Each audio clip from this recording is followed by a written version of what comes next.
Most Christians don't really know the truth about Christmas.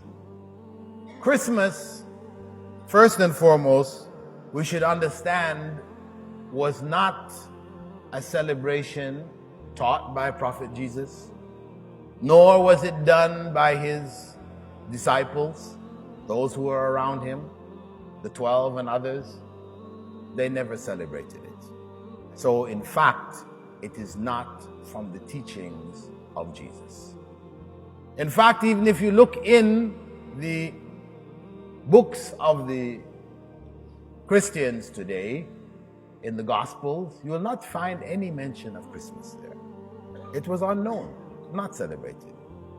Christmas was not celebrated in the Christian world until more than 300 years after the time of Christ.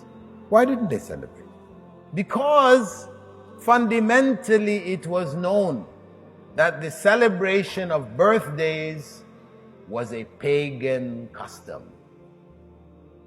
300 years after the time of Christ, a monk suggested that the date of birth of Jesus was the 25th of December. How did he come to the 25th of December? No evidence. In fact, historians looking at concluded that it couldn't have been in winter.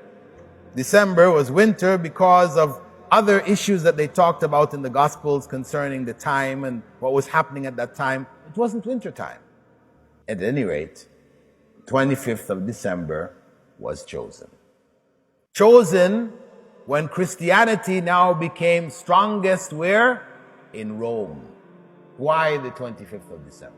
Well, if one goes back into the history of Christianity, into Christmas, you will find another term associated with Christmas is called the Saturnalia.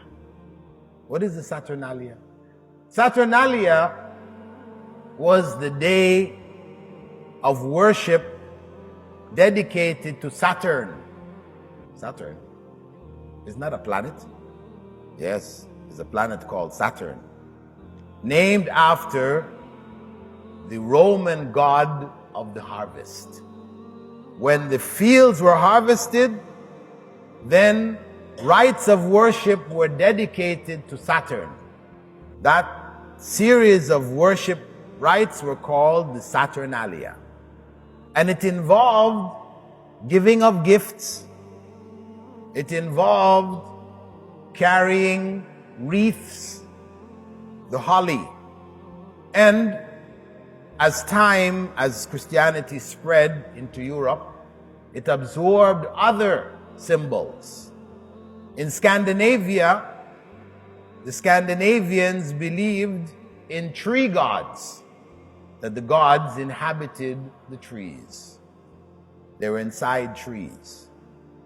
So, if you wanted to talk to your god, you would go to the tree and knock on it, and then you would talk to God. And this is where the practice we now call knock on wood comes from. This is all pagan. The Scandinavians, when they looked at the various trees, all the trees, when winter came, the fall came, they call it the fall. Why? Because that's when the leaves of the trees would fall. As it started to get cold, the leaves turned in color and then they fell off. Except for one tree. The tree we now call the Christmas tree. So they felt it was the symbol of everlasting life. Because a God has got to be everlasting. He can't be dying. And they brought small versions of it into their homes to worship. And this is where the Christmas tree came from. From a religious perspective, purely Tawheed, Aqidah, monotheism, our fundamental belief concerning God being one and unique. One of his attributes is what? Having no beginning as well as having no end. He is without beginning. Lam yalid, he doesn't give birth. Okay, lam yalid. Walam yulad, nor is he born.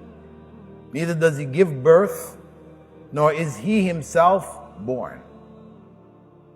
Because for one to be born, one had to first not exist. So the idea that God was born on the 25th of December, because according to Christian theology, Jesus is God. He is the Son of God, and at the same time, he is God. That is blasphemy, that God bore a son, that God was born. So when we celebrate Christmas, we're celebrating the day on which, according to Christians, God was born. That for a Muslim, celebration of Christmas is absolutely forbidden.